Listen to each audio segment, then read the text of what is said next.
Before we dive into the history, hit that subscribe button and join us. More epic videos are waiting, and you won't want to miss the next chapter of history. The night was thick with smoke. Torches flickered against the black sky as men in black banners stormed across the Euphrates. The Abbasid revolution had come like a thunderclap, tearing apart the world the Umayyads had built. On that night, whispers spread through tents and villages alike. The old dynasty is falling. A new power is rising. Ibn Khalid, a weary soldier who had fought for 3 years under the Abbasid banner, remembered the moment the call reached him. A hooded rider shouted, "The Caliph of the Abbasids has triumphed. The Umayyads are no more." The men cheered, but behind their cries lay fear. What happens when a dynasty falls? What chaos fills the void before a new order takes shape?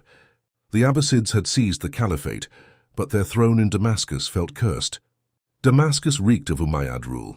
Its stones, its palaces, its gardens whispered of the family they had overthrown. The new rulers needed a city of their own. Not merely a capital, a statement to the world. One man dreamed larger than all others, Caliph al-Mansur the victorious. He was a ruler of iron will, his eyes sharp, his mind sharper. Sitting in his tent one dawn, he told his advisors, "We will build a city that will eclipse Rome, Persia, and Damascus. A city that will be the jewel of the world." But where? Some urged him to restore ancient Ctesiphon, seat of Persian kings. Others pleaded for Damascus, rich and established. Yet al-Mansur shook his head. He wanted something new, It was then that a land where rivers kissed fertile soil, where trade routes converged like veins leading to the heart of an empire. Travelers spoke of it as if destiny itself had drawn its lines. Al-Mansur stood there one morning, feeling the breeze off the river, and whispered to his companions, "Here the world will know this place. Here we shall build Baghdad." But the choice was more than strategic. It was dangerous. The Tigris was both lifeline and threat, a river that could flood and swallow dreams whole. The land was rich, but enemies watched closely. Byzantines, Persians, even resentful Arabs, all waiting to see if the Abbasids could truly hold power. Yet al-Mansur would not be deterred. He summoned engineers, architects, and laborers from every corner of the empire. He promised them not wages, but immortality. "You will build a city that will outlive us all." And so, under the beating sun of 762 CE, the first stakes were driven into the soil. The sound of hammers, the chants of workers, the sweat of men and women mixing with the dust. Baghdad was being born. But as the foundations took shape, a whisper ran through the campfires. Would this city rise as a paradise, or fall as another doomed dream? The sun rose over the Tigris, casting long streaks of gold across the bare earth where Baghdad's future would stand. But this was not to be just any city. Caliph al-Mansur demanded something no empire had ever dared. Attempt, a perfect city, planned from the ground up, carved not from accident but from vision. The workers gathered in awe when the plan was revealed. Al-Mansur's architects unrolled parchment across a wooden table. What lay sketched before them was breathtaking, a city shaped like a perfect circle. At its heart, the Caliph's palace, the Golden Gate Palace, would stand like the sun itself, with avenues radiating outward like rays of light.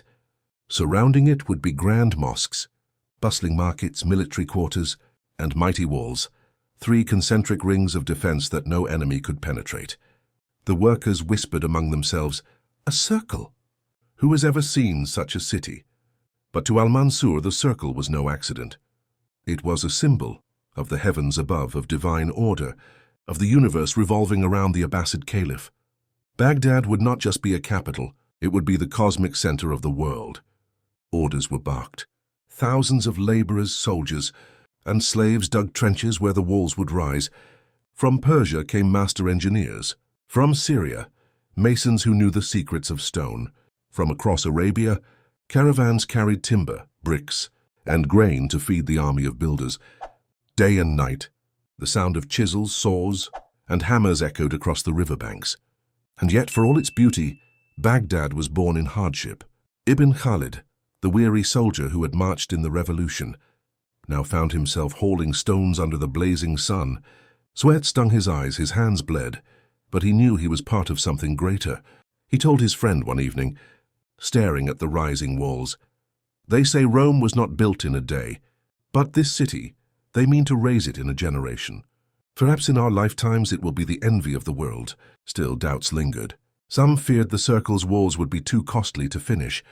Others warned of disease in the marshes, or enemies who might strike, while the Abbasids were distracted by construction. Spies from Byzantium and Persia were said to prowl nearby, eager to sabotage the dream before it could stand. But al-Mansur silenced every critic. He stalked the site daily, his cloak sweeping through the dust, his voice cutting like steel. This city is not for today. It is for eternity. Brick by brick, wall by wall, the circle began to rise. From a distance, it looked less like a construction site and more like a miracle taking form. Yet as the workers toiled, but could his iron will hold together the fragile empire that surrounded it? By the year 766, the sound of Baghdad was no longer just hammers and chisels. It was voices. Voices of merchants haggling, scholars debating, children laughing as they chased one another down half-finished streets. The city was awakening. The Tigris became its lifeblood. Barges and boats crowded its waters, heavy with goods from every direction. From India came spices and silk, their colors so vivid they seemed to burn in the sun. From China arrived porcelain, fine as eggshell. From the north came furs, honey, and iron. Caravans trailed in from the deserts carrying dates, glass, and manuscripts written in tongues half the city could not yet read. Baghdad was becoming more than a capital. It was turning into a market of the world. Ibn Khalid, the soldier-turned-builder, now found work guarding the docks. There he met a merchant from Samarkand, who laughed as he unloaded bundles of paper. "Do you see this?" The man grinned, waving the sheets. "It will outlast stone. It will carry words farther than any soldier's sword." Khalid had never held paper before. It was light, smooth, fragile, yet it carried a strange power. Already, scholars whispered, a beacon where knowledge from Greece, Persia, and India would be gathered, translated and preserved. Some said even the wisdom of Aristotle and Galen would find a home here. But not all voices rang with wonder. Beneath the laughter of markets lay murmurs of unease. The Abbasids had promised a city of justice, a place where all peoples, Arab, Persian, Turk, Jew, Christian, might live and trade. Yet old rivalries lingered. Persian nobles resented Arab rule. Arab generals mistrusted Persian bureaucrats. And in the shadows, agents of the fallen Umayyads plotted revenge. One night, a fire erupted near the grain warehouses. Flames devoured wood and cloth, and the river glowed with the reflection of burning ships. Panic swept the streets. Many whispered it was no accident, that spies had set the blaze to choke Baghdad before it could breathe. Al-Mansur himself rode into the smoke, his horse wild-eyed, his voice like thunder. "The fire will not take what we are building." Their arms aching, their faces blackened with soot. By dawn, the flames were beaten, but the message was clear. Baghdad's enemies would not wait for its walls to be finished before striking. Yet the city endured. Trade returned within days, stronger than ever, as if defying fate. And with every ship that docked, every caravan that entered its gates, Baghdad grew more alive, more defiant, more unstoppable. Still beneath the hum of prosperity, a darker question whispered, could a city so rich, so envied, ever truly be safe? The clang of hammers slowly gave way to the scratching of pens. By the late 8th century, Baghdad was no longer only a city of walls and markets. It was becoming a city of minds. Al-Mansur had laid the foundations, but it was his successors, especially Caliph Harun, al-Rashid, and his brilliant son, al-Ma'mun, who dreamed of turning Baghdad into the beating heart of knowledge. They called it Beit al-Hikmah, the House of Wisdom. It began quietly, a hall filled with books, scrolls, and tablets carried from every corner of the known world. But soon it grew into something far greater, a sanctuary where scholars of every language and faith gathered under the Abbasid banner. Christians translated Greek philosophy. Zoroastrians preserved Persian wisdom. Hindus shared mathematics, and Muslims wove it all together into something new. Imagine walking through its courtyards, the scent of ink and parchment in the air, the glow of oil lamps as men hunched over manuscripts, their voices murmuring in Arabic, Syriac, Sanskrit, and Greek. Here, Euclid's geometry was reborn. Galen's medicine was debated and refined. From India came numbers, strange symbols that would one day be called Arabic numerals, changing the way the world counted forever. Among the scholars was Hunayn ibn Ishaq, a Christian physician with eyes that missed nothing. His translations of Galen would become the backbone of medicine for centuries. Alongside him worked al-Khwarizmi, a mathematician whose algorithms, yes, the very word, would shape the science of the future. Even ordinary Baghdadis felt the pull of knowledge. Paper mills multiplied along the Tigris, and books became cheaper than ever before.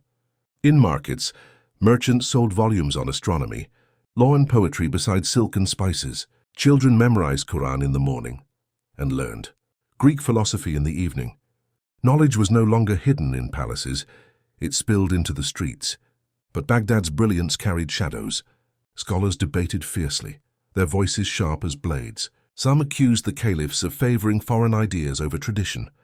Others whispered that dangerous knowledge, alchemy, astrology, philosophy that questioned faith, might bring ruin. In the taverns and tea houses, common folk murmured, "Can men play with the secrets of heaven and not be struck down?" Al-Ma'mun brushed such fears aside. Standing before the gathered scholars of the House of Wisdom, he declared, "Truth belongs to no nation. It belongs to those who seek it. Baghdad shall be its home." And so Baghdad became not just a city of trade and wealth, but the center of human thought itself, a place where the past was preserved and the future imagined. Yet even as pens danced across parchment, beyond the city's walls armies stirred, jealous of Baghdad's power. The Caliph's scholars sought truth, but his soldiers prepared for war. By the dawn of the 9th century, Baghdad glittered like no other city on earth. Travelers who entered its gates spoke in hushed awe, as if they had stepped into a dream. At the center stood the Golden Gate Palace, its domes glimmering with tiles so bright they caught the sun like fire. Inside, fountains danced, gardens bloomed with roses and jasmine, and silk curtains shimmered in every hall. This was the age of Caliph Harun, al-Rashid, the man who would make Baghdad the envy of the world. Harun was no ordinary ruler. To his people, one moment he sat in majesty, receiving embassies from Byzantium and China, their gifts laid at his feet, gold, jewels, even mechanical marvels that whirred and clinked like living things. The next he disguised himself as a common man, walking Baghdad's streets by night, listening to the voices of his people. Legends would one day tell of these secret wanderings, where the Caliph himself judged disputes in the marketplace under the moonlight. The city flourished under his hand. Poets recited verses in candlelit courtyards. Musicians plucked strings that echoed across the Tigris. Scholars thrived, funded by the Caliph's gold. In Baghdad's markets, a merchant might trade not only spices and silk, but verses of poetry or a new scientific idea. For many, this was paradise, a city where wealth, wisdom and wonder lived side by side. But even paradise had shadows. Harun's court was a stage of intrigue. Ministers whispered behind curtains, generals plotted in silence, and the Caliph's own sons grew restless under the weight of his power. The empire stretched wide, from the deserts of Arabia to the mountains of Persia, from the shores of the Mediterranean to the plains of Central Asia. With such vastness came danger. Rebels simmered in far provinces. The Byzantines sharpened their swords, and within Baghdad itself, the Umayyad loyalists who had once set fire to its docks had not disappeared. One night, during a lavish feast, a servant slipped through the hall with wine. As music played, he bent too close to the Caliph. A guard's blade flashed, stopping the man cold. The goblet spilled red across the marble like blood. Harun's eyes narrowed, his voice low but carrying through the chamber. "Even in our glory, there are those who would see us fall." The court fell silent. That night, the Caliph's laughter was gone. Still, Baghdad basked in its golden glow. Envoys wrote home that no city in Christendom could compare. Stories of Baghdad's wonders spread west, carried into Europe where, centuries later, they would ignite the imagination of kings. Yet even as the city reached its peak, fate was already weaving the threads of conflict that would unravel its peace. For in Harun's own family, a struggle for the throne was beginning to stir. The year was 809 and Baghdad wept. Caliph Harun al-Rashid, his body lay beneath silk and incense, But the empire he left behind was anything but at peace. For in his death he had planted the seeds of a storm. Harun had divided his empire between his sons. Al-Amin, the elder, ruled from Baghdad. Al-Ma'mun, the younger, held power in distant Khorasan, the empire's eastern heartland. On parchment, it seemed a clever plan. In reality, it was a dagger pointed at the empire's heart. Al-Amin was charming, beloved by the Baghdad elite. His courtiers whispered that he was the rightful heir, the jewel of the capital. Al-Ma'mun, by contrast, was austere, disciplined, and supported by the Persian generals and scholars of Khorasan. Each brother saw himself not as a partner, but as the one true Caliph. At first there were letters, sharp words carried by messengers across deserts. Then the letters turned into threats. Finally, in 811, swords replaced ink. The fourth fitna, the civil war of brothers, tore the Abbasid world apart. Baghdad, once the shining center of unity, became a fortress under siege. Al-Amin's banners flew from its circular walls, while Al-Ma'mun's armies marched west like a rising tide. Ibn Khalid, the old soldier who had built and guarded this city since its first stones were laid, now found himself manning its battlements once more. The markets where he had once watched scholars and merchants thrive were silent. Gates were barred. Families huddled in fear as the thunder of war drums echoed from beyond the Tigris. The siege of Baghdad was brutal. Al-Ma'mun's general, the ruthless Tahir ibn Hussein, encircled the city, cutting off food and supplies. Inside, famine crept like a silent killer. Mothers boiled leather to feed their children. Disease spread in the alleys where laughter once rang. The circle of heaven, once the world's brightest jewel, now seemed a prison. Still, Al-Amin refused to yield. From the palace he declared, "I am the Caliph of Baghdad, chosen by God himself. Let them break themselves against these walls." His pride became his shield, but also his downfall. In 813, after 2 years of torment, the walls of Baghdad were breached. The city that had been built with such hope now echoed with the screams of battle. Fires consumed the markets, blades flashed in the narrow streets, and blood stained the marble courtyards of the Caliph's palace. Al-Amin was captured, dragged through the very gates his father had once passed in triumph. His head was displayed to the people of Baghdad, a grim crown for Al-Ma'mun's victory. Baghdad survived, but the dream of unity was shattered. The city would rise again under Al-Ma'mun, but deep scars remained. And in those scars, whispers of rebellion, betrayal, and future decline began to take root. When the dust of civil war finally settled, Baghdad stood scarred but unbroken. Its walls bore the marks of fire, its streets the memory of famine. But at its throne now sat Al-Ma'mun, the victorious brother. He had won not only the crown, but the burden of stitching together a city and an empire torn in two. Al-Ma'mun was unlike his brother. Where Al-Amin reveled in courtly pleasures, Al-Ma'mun burned with an almost dangerous love for knowledge. His eyes, sharp and restless, saw Baghdad not only as a capital of power, but as a capital of thought. Under his rule, the House of Wisdom swelled to heights never seen before. He summoned scholars from every land, Greeks, Persians, Syrians, Indians, offering them gold, protection, and honor in exchange for their minds. Caravans arrived heavy, not with spices or silk, but with scrolls and manuscripts. Ancient Greek works that had lain forgotten for centuries were now reborn in Arabic: Aristotle, Plato, Galen, Ptolemy. From India came astronomy and mathematics. From Persia, the secrets of governance and philosophy. Baghdad became a furnace of ideas. In candlelit halls, men debated the movements of the stars, the workings of the human body, even the nature of God himself. Al-Ma'mun himself joined these debates, questioning, pressing, demanding reason over blind tradition. He declared, "Reason is the path to truth, for God gave us minds not to remain idle but to seek." For some, this was exhilarating. For others, it was heresy. Theologians bristled at the Caliph's insistence that faith must bow before logic.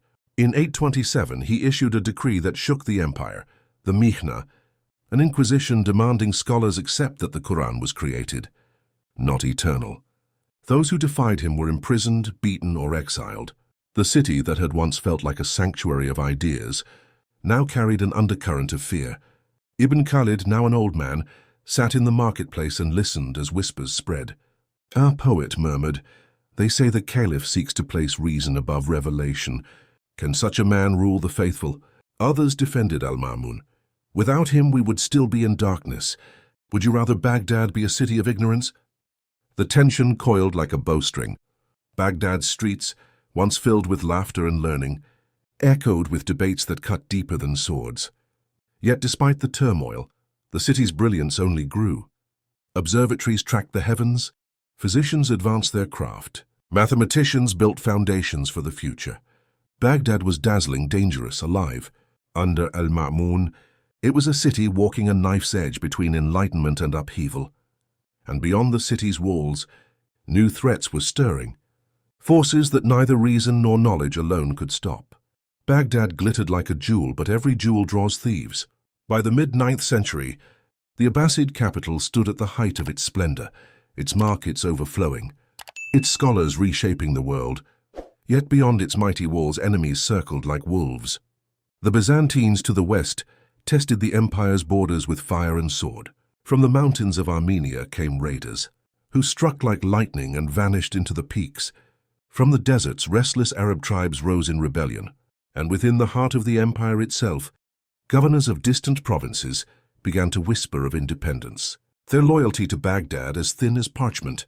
Inside the city, tensions grew sharper. The Abbasid caliphs, once warriors who commanded armies, now found themselves bound to their palaces, guarded not by Arab tribesmen, but by soldiers of foreign birth. Turkic slave soldiers, ghilman, were brought into Baghdad by the thousands. Fierce and disciplined, they became the iron shield of the caliphs. But with every year, that shield began to look more like a chain. Ibn Khalid's grandson, Yusuf, now a young soldier in the caliph's guard, felt the shift. He marched through the circular city, past the bustling markets and glittering palaces. Yet everywhere he saw unease. Citizens whispered that the caliph was no longer master of his throne, but prisoner of the generals who commanded the ghilman. Even the once mighty House of Wisdom felt the change. Scholars still argued and scribbled, but their voices were often drowned out by the clatter of soldiers' boots. The caliphs poured more gold into their armies than into their libraries, for fear that rebellion might erupt within the city itself. And then came the Zanj. From the swamps of southern Iraq rose a rebellion unlike any Baghdad had faced before. Thousands of enslaved laborers, Africans brought to toil in the salt, marshes rose in fury, their leader promising freedom and vengeance. Their armies swelled, their banners darkened the horizon, and for years they bled the Abbasid heartland. In Baghdad, panic spread.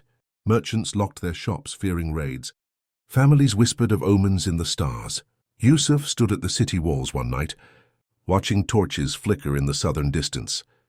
"If the marshes can rise against the Caliph," he muttered, "what hope is left for this city?"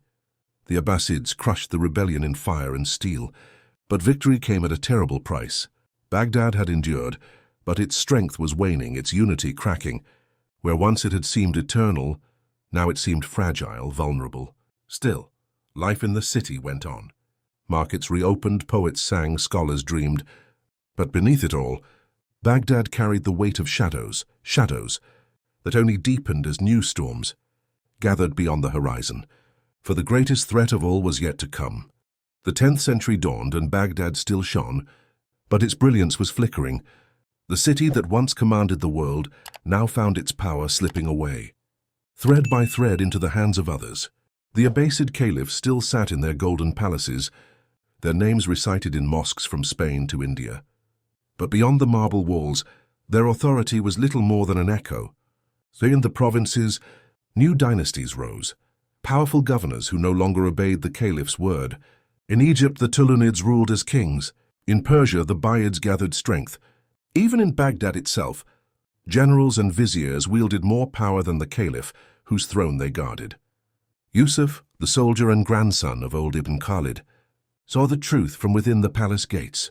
He watched as caliphs grew weaker, their voices drowned beneath the commands of Turkish generals who had become kingmakers. Once the caliph's gaze alone could strike fear. Now he was a shadow on his own throne. Yet Baghdad itself remained magnificent. Its markets thrived, its scholars dazzled, its poets sang verses that carried into distant lands. To a traveler entering the city, it still seemed like the center of the world. But Yusuf knew better. He saw the cracks beneath the gold. He heard the whispers of rebellion, the laughter of generals behind closed doors, the merchants who paid more loyalty to their purses than to their Caliph. And then came the Abbasids. In 945, they marched into Baghdad not as raiders but as masters. Their banners flew above the city's walls. Their soldiers patrolled its markets. The Caliph was not slain. He was kept as a puppet, a sacred figure with no power. Baghdad had been conquered not by fire and sword, but by its own weakness. The people watched in silence as new rulers dictated their lives. Some shrugged. Bread still baked, markets still bustled, scholars still wrote. But others wept, for they knew what had been lost. The dream of Baghdad as the unrivaled heart of an empire was gone. Still, fate was not finished with the city. Far to the east, beyond the deserts and mountains, a new power was rising. A storm gathering on the steppes. Fierce horsemen, hardened by endless winds and ice, were beginning to move westward. Their names were not yet whispered in Baghdad's streets, but soon they would be spoken in terror. Yusuf, now an old man, sat by the Tigris and stared at the waters that had carried so much wealth and knowledge into the city. He murmured to his son, "Baghdad has seen glory beyond measure, but I fear it has not yet seen its darkest hour." The river flowed on silent, as if it already knew what was coming. The year was 1258. For centuries, Baghdad had endured wars, rebellions, and shifting dynasties. Its brilliance had dimmed, but it still stood a city of scholars, poets and merchants, its streets alive with voices, its mosques echoing with prayer. Many believed that no power on earth could erase such a city. They were wrong. From the east came the storm that would end it all, the Mongols. Led by Hulagu Khan, grandson of the great Genghis. Those who surrendered lived in chains. Now their gaze turned toward Baghdad. Inside the city, fear spread like wildfire. Merchants closed their stalls. Scholars prayed in trembling whispers. Mothers clutched their children at night as rumors swirled. The Mongols had already crushed Persia, and no army had withstood them. Caliph al-Mustasim, the last Abbasid ruler of Baghdad, faced a choice. Advisors urged him to negotiate, to offer tribute, to bow before the storm. But pride blinded him. He scoffed, declaring, "Baghdad is the city of God's Caliph. No heathen horseman can touch it." In January, the Mongols encircled the city. Their siege engines loomed against the sky, hurling stones and fire. For 2 weeks, Baghdad resisted, its walls trembling but holding. Then betrayal struck from within. Generals and ministers, who despised the Caliph, sabotaged the defense. The gates faltered. On February 10th, the Mongols stormed the city. What followed was not battle, but massacre. The circle of heaven became a circle of fire. Streets filled with corpses, alleys ran red with blood. Scholars, poets, merchants, all slaughtered without mercy. The House of Wisdom, that shining beacon of human knowledge, was cast into the Tigris. Books, manuscripts, centuries of thought and discovery drowned in black water. Witnesses swore the river ran dark with ink and red with blood for days.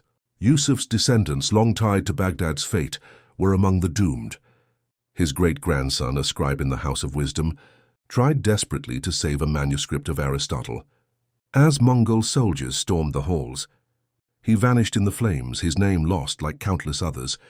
When the killing ended, the city of 1,000,000 souls was silent. Hulagu rode through the ruins where gardens once bloomed, his horse's hooves sinking into ash. Caliph al-Mustasim, dragged before him, was executed. Legend says trampled in a carpet, so royal blood would not stain Mongol hands. Baghdad, the jewel of the world, lay broken. Its glory was gone, its libraries destroyed, its people slain. And yet, though its body was shattered, its spirit endured. The knowledge that had spread from its walls, the science, the poetry, the dreams, had already taken root in distant lands. Baghdad had risen once as the greatest city on earth. And though the Mongols crushed it, the world it shaped could never be erased. For even in ashes, Baghdad remained eternal.